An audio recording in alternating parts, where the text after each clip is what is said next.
En fait, le plus compliqué dans un projet, c'est pas forcément l'exécution. Par définition, c'est l'idée, c'est le parti pris à la base. C'est très rare en fait de s'installer devant une page blanche et dire ouais je vais faire ça quoi. Des feuilles blanches, enfin t'en crames 10 000 avant d'arriver généralement à la vraie bonne idée.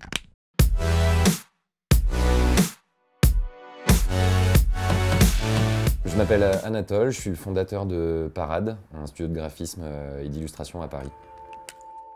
Depuis que je suis tout petit, je voulais être designer de bagnole. À un moment, à 18 ans, mon père m'a dit mais en fait, il vaut mieux que tu commences par savoir comment fonctionnent les bagnoles. Sauf qu'en fait, dès la sortie de l'école d'ingé, j'ai continué de dessiner et c'est pour ça que derrière, j'ai enchaîné direct avec ce que je voulais vraiment faire, qui était du dessin.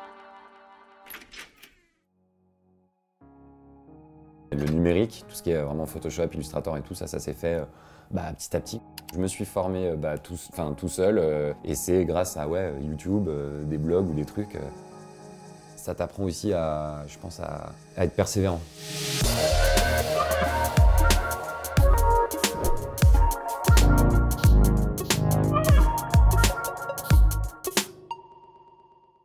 Parade, en fait, c'est un hommage à un morceau de Rhône, qui est un ami, un artiste que j'adore. Et je trouve que ça avait aussi du sens. Le mot parade, parader, c'est porter fièrement ses couleurs, entre guillemets. Dans un métier très visuel, je trouvais que ça avait du sens. Donc les deux ensemble, ça me plaisait pas mal. C'est un secret pour personne, mais le graphisme, en tout cas la création et la musique, ça a toujours hyper bien marché ensemble. Ça fait ressentir tellement d'émotions, je trouve que moi parfois j'écoute un truc et je me dis putain, ça je le traduis graphiquement en fait.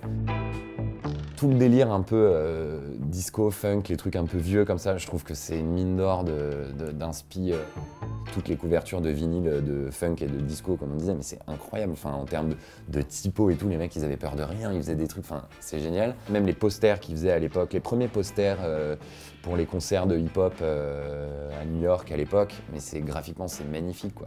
C'est exactement ce que j'aime, c'est-à-dire que t'as 2 voire 3 couleurs, énormément de typos, un truc assez structuré, ça je trouve ça génial. J'aime bien les formes qui sont bien propres, enfin c'est assez paradoxal, pas forcément que ça soit propre, mais que ça soit clair à lire en fait. Un aplat, un motif, un contraste. Moi j'utilise 3 voire 4 couleurs max par création quoi.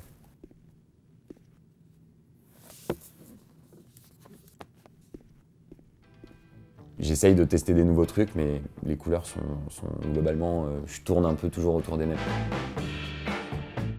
La typo, c'est clairement une obsession. Avec 26 caractères, en fait, tu peux écrire le même mot, et si tu l'écris dans telle ou telle typo, c'est pas du tout le même ressenti.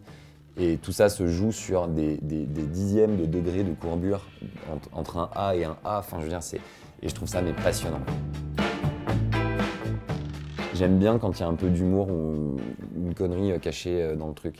J'ai fait toute une série là, sur le mondial du cornichon, le salon international du mulet. J'en ai sorti 2000 exemplaires de chaque que j'ai collé dans toutes les rues de Paris pendant des mois et des mois.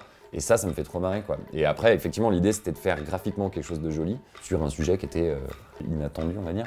C'est un peu ma cour de récré quoi.